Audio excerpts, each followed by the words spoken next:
নমস্কার, টুম্পা স্টাইল কিচেনে সকলকে স্বাগত। এই রেসিপিটা গরম ভাতের সঙ্গে জাস্ট অসাধারণ লাগে। গরম গরম এক থালা ভাত চেটে পুটে খাওয়া হয়ে যাবে। দেখুন কত সুন্দর হয়েছে সবজিটা। চলুন দেখে নিয়ে যাক কি কি উপকরণ লাগলো।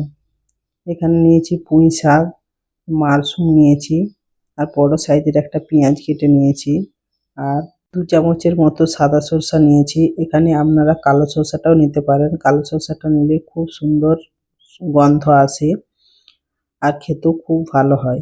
আর না হলে দুটোতেই মিক্স করে নিতে পারেন। এদিকে আমি একটা কড়াই বসিয়ে নিয়েছি, আর কড়াটায় একটু তেল দিয়ে দিলাম 2 চামচের মতো। তার উপর হলুদ গুঁড়ো দিয়ে দিলাম, আর মাশরুমগুলোও দিয়ে দেব। এবার খুব ভালো করে একটু ভেজে নিতে হবে। মাশরুমগুলো থেকে জল ছাড়বে, তাই গ্যাসটা হাই ফ্লেমেই রাখতে হবে। 5 মিনিট ভেজে নিলাম। এরপর ওর উপর পেঁয়াজগুলো দিয়ে দেবো। পেঁয়াজগুলো খুব ভালোভাবে ভেজে নিতে হবে, একটু লাল লাল করে, আর গ্যাসটা হাই ফ্লেমেই রাখতে হবে। দেখুন পেঁয়াজগুলো ভাজা হয়ে এসেছে। এবার আমি ওর উপর সর্ষে বাটাটা দিয়ে দেবো, আর শুকনো মশলাগুলোও দিয়ে দেবো। 8 চামচ হলুদ গুঁড়ো দিলাম, 8 চামচ জিরে গুঁড়ো দিলাম, আর 8 চামচ লঙ্কা গুঁড়ো দিলাম। সবগুলোকে খুব ভালোভাবে কষিয়ে নিতে হবে।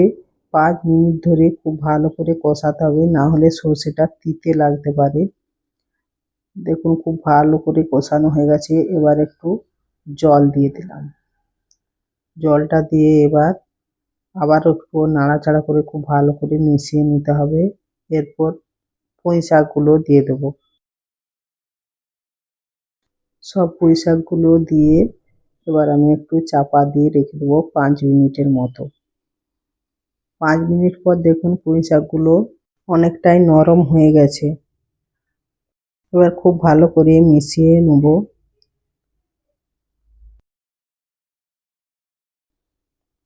খুব ভালোভাবে মেশানো হয়ে গেলে আবারও 10 মিনিট ঢাকা দিয়ে রেখে দেবো সিদ্ধ হওয়ার জন্য।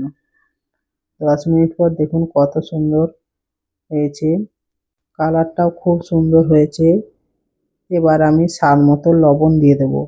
আবারও একটু জল দিয়ে দেবো, যাতে নুনটাও ভালোভাবে মিশে যায় আর সব জিনিসগুলো ভালো করে সিদ্ধ হয়ে যায়। সবগুলো খুব ভালো করে মেশানো হয়ে গেছে। এবার 5 মিনিটের মতো ঢাকা দিয়ে রেখে দেবো। 5 মিনিট পর জলটা শুকিয়ে গেছে, আর এই রেসিপিটা রান্না হতে খুব বেশি টাইম লাগে না। এবার পুরোপুরি রেডি হয়ে গেছে। উপর থেকে একটু সর্ষের তেল দিয়ে দিলাম। আবারও খুব ভালোভাবে মিশিয়ে নেব। দেখুন রান্নাটা পুরোপুরি রেডি হয়ে গেছে। আপনারা অবশ্যই একবার এইভাবে বানিয়ে দেখবেন। আর এই বর্ষার টাইমে মাশরুম সব সময় পাওয়া যায়। দেখুন খুব সুন্দর হয়েছে। আর যদি ভিডিওটি ভালো লাগে তাহলে লাইক, কমেন্ট, শেয়ার করবেন, আর অবশ্যই একটা সাবস্ক্রাইব করে দেবেন।